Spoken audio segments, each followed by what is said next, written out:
it's not entrepreneurship, entirely entrepreneurship, it's not entirely government, it's both. And that's the really critical thing to understand and the critical part of the story. And the only in America story, quite frankly. Because what happens in the Valley, starting significantly with the Cold War, what turns this from being the nation's capital of prune production to being this? It is World War II and the Cold War and this tsunami of federal money, military and otherwise, that washes over the Pacific West. But it wasn't big government spending, let's build a giant lab, although that happened too.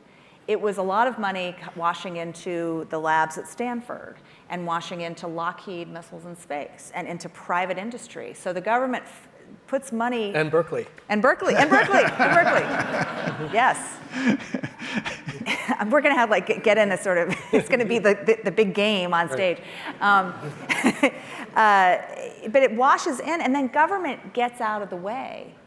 It's a lot of government spending, but it is done in a way that provides this platform, this foundation for entrepreneurial startups to start competing ferociously with one another for contracts with the Apollo program, for for some of this money.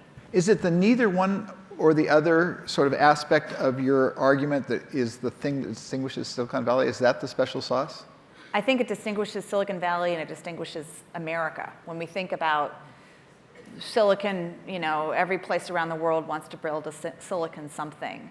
And America, I would add, in particularly the golden quarter century after the end of World War II. The United States at a time of extraordinary economic growth, of public investment, and without meaningful international competition, where the major industrial competition was literally in rubble after the end of World War II. So linking it into that story, and again, this is not to say that you don't have extraordinary stories of brilliant entrepreneurship and these iconoclastic figures. There's a reason that my book's cover has the pictures of the guys who need no introduction, most of whose names are famous.